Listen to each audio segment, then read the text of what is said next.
Hi everyone, welcome back to my channel. My name is Dr. Joyce Kahng and I'm doing a very casual get ready with me for my maternity photo shoot. And yeah, gotta whittle down this face. One of the biggest pregnancy, like third trimester things that happened is just that like my face blew up and I have like now tensions. I also put up on my stories on Instagram questions that I'll answer from you guys. So I'll just randomly go through these responses and yeah, let's get started.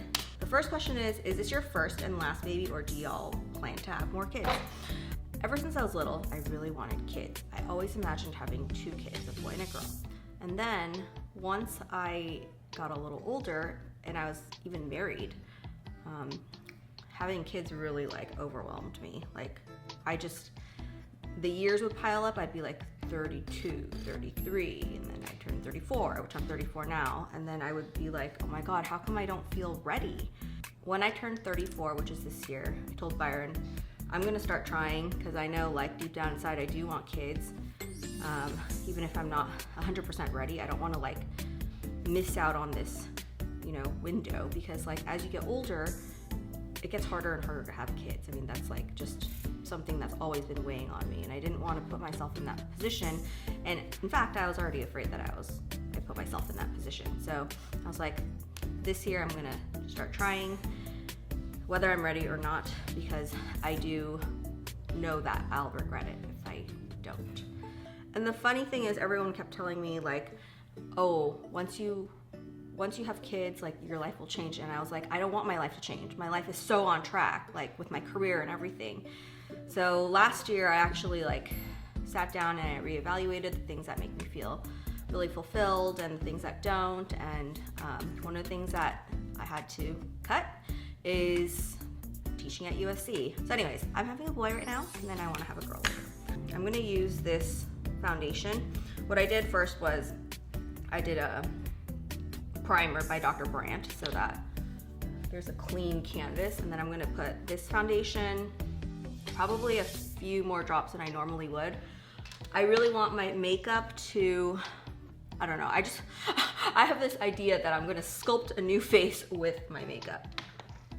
And usually for my everyday makeup, it's really natural and glowy and stuff like that, but whenever I'm taking photos, I know I have to amp it up just a little bit because of the way that the photography like kind of like drowns out your face. Oh, and I have to make sure that I take it all the way down to the neck for sure, because my neck, I have this like genetic ring thing. I don't know if you guys have that, but my mom has it, my sister has it, we all have it, and it's not cute and you can't get rid of it. I thought when I was little that it was like I was kind of chubby. I thought it was like a chubby thing, but it's actually just genetic. And so even if I lost a lot of weight, it's always there.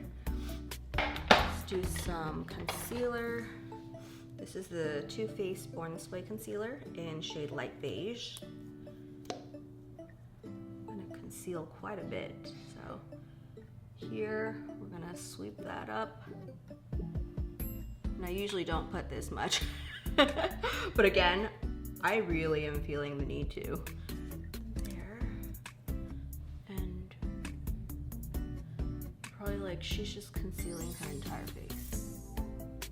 Danae, not Denise, asked, what would you be if you weren't a dentist? And then she asked, did you find GPR to be worth it? So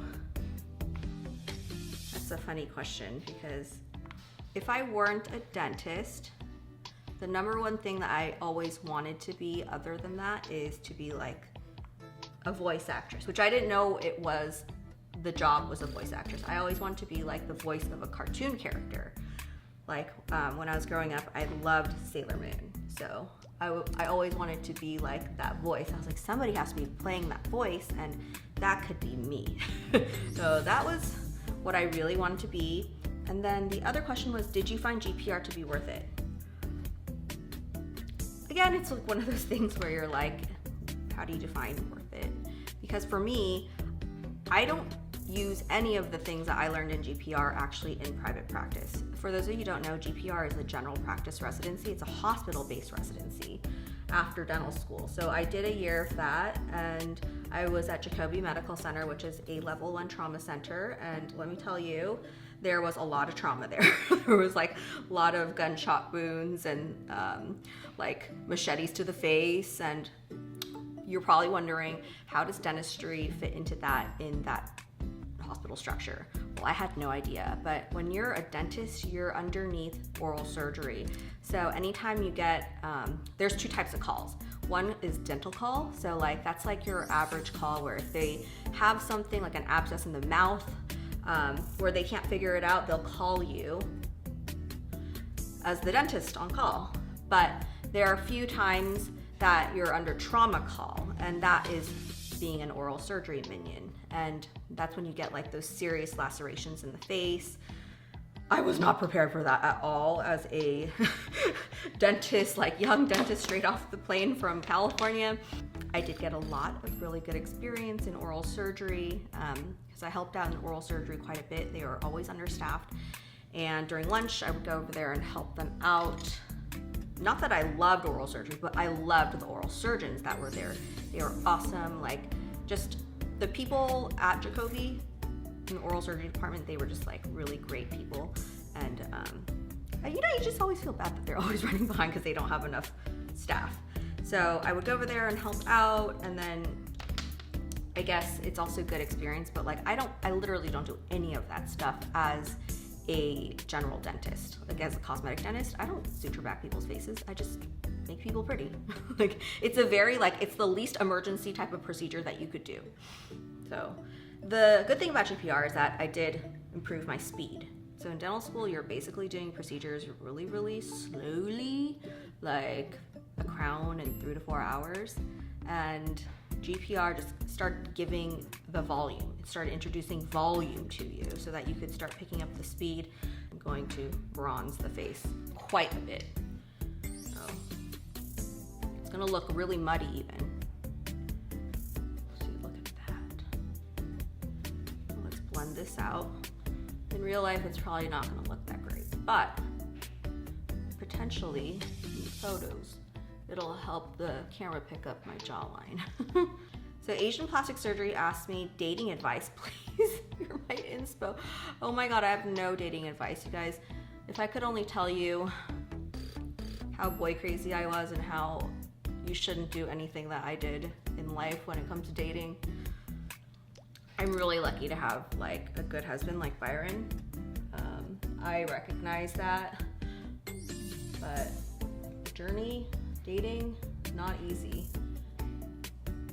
I always sometimes I threaten Byron, I'm like, you better not die or you better not leave me because I don't want to date again. Dating is so hard. Sage Shay asked me how to maintain a good relationship in marriage. And I think the key to our marriage is that I'm very unapologetically myself. So our communication styles, I'm very direct, and so there's no guessing what I'm thinking, and it's easier for him because he's not the type of person that sits around and tries to figure me out. He's you either tell him or not. So that directness is really good. The thing that I would emphasize is that you don't say things that you don't mean. Be direct, but in a helpful way, but don't say things that you don't mean because you can't take that back. And when people say things that they don't mean, that is really, really hurtful.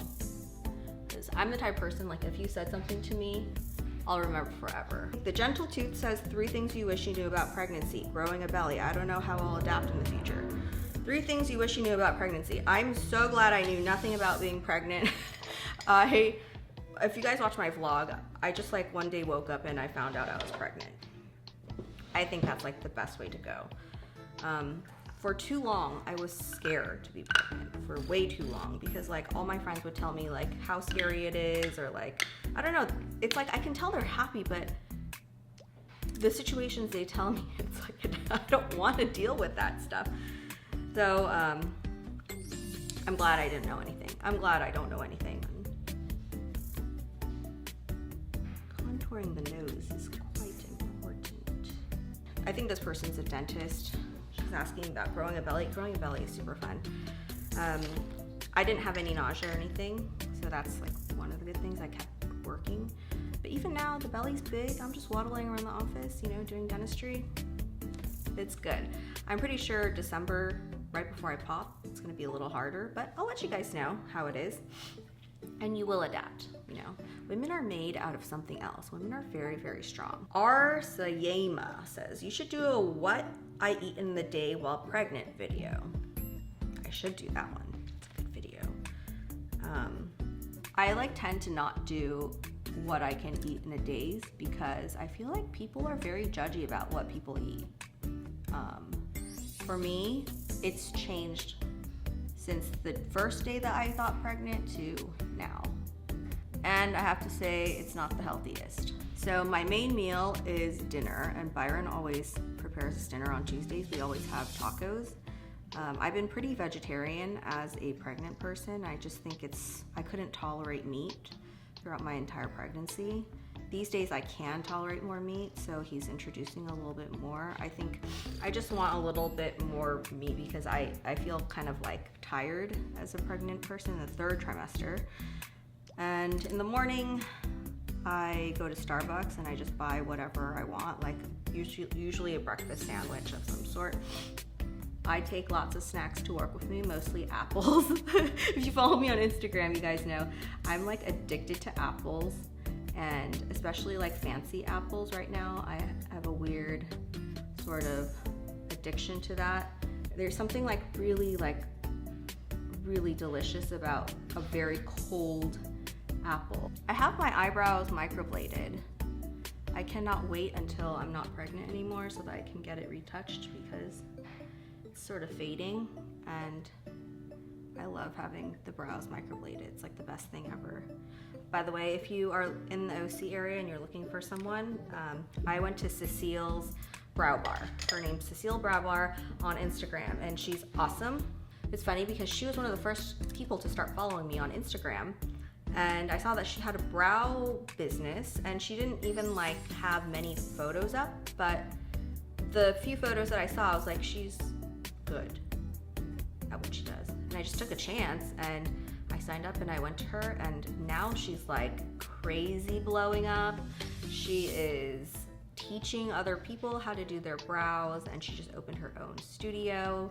I think that is one of my strengths, is like giving people a chance and watching them blow up. And you know, who knows? I find that a lot of like this Instagram stuff is very symbiotic, right? Like you support another person and they end up supporting you, and then together you blow up. That is the most amazing thing about Instagram, is that it's always about collaboration over competition. And that's how you get big on Instagram. It's not because you yourself live on an island, it's because of the community around you that uplifts you. Okay, let's do the eyes. I'm gonna use this ColourPop Amaze. I always do the same thing, but I think I'm gonna make my eyes a little bit more dark than normal. Someone says, what are some of your makeup faves right now? Californication said that. Ooh, so on a day-to-day basis, I don't put on a lot of makeup. I put on this Color Science SPF. It's slightly tinted. And then I'll use this for my eyes. Eyes, you always gotta do when you're Asian for some reason. Like, it makes a big difference. If I don't do my eyes, I look very sleepy. I'm gonna use this color Drip back here, and I'm going to work on blending that out.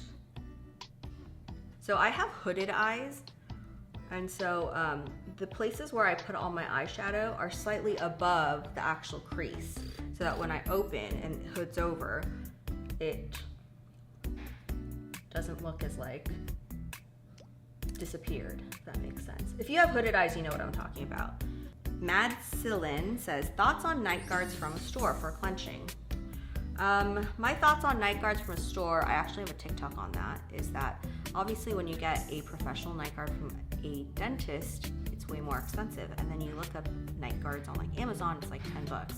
You're like, oh, maybe I'll just do that. Well, the difference is that it's made out of a different material. So you can get a night guard from Amazon, of course, but it's usually like a soft material that you like boil and bite into, and those are not appropriate for clenching. They will do the trick for a little bit, like temporarily, but it's too soft. So when you're grinding at night, you're actually like, your jaw is bouncing on it instead of just grinding on it. Whereas like when you get something from a dentist, it's actually made out of really, really hard material. And so you can grind on it without stressing out the joint too much. I truly love getting Botox in my masseters too. So as soon as I'm not pregnant anymore, I'm gonna get back on that. This is what happens, like every time you want your makeup to look good, you end up doing something a little bit different and it ends up looking really, really bad.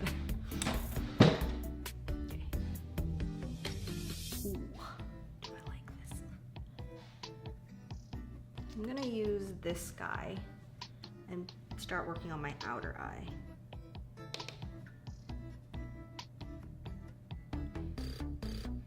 Oh my God.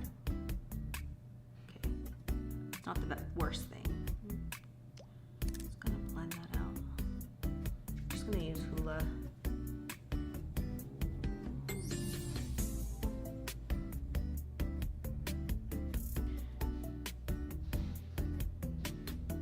I don't usually use lip liner.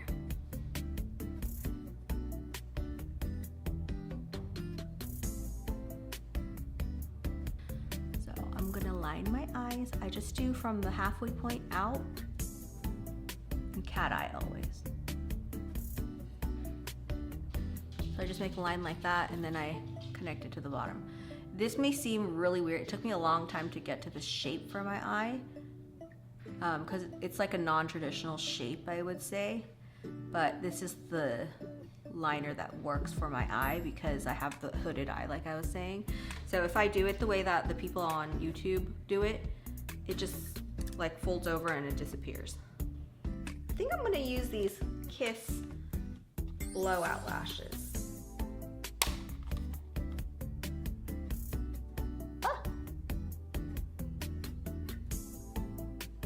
Like too dramatic for me. I'm so used to seeing myself without makeup on anymore. We just put some concealer on Byron and then some powder. We'll give you back some flush, but your complexion looks much better. No, this is too much. This is way too much. No. All right, Byron didn't really like his makeup look.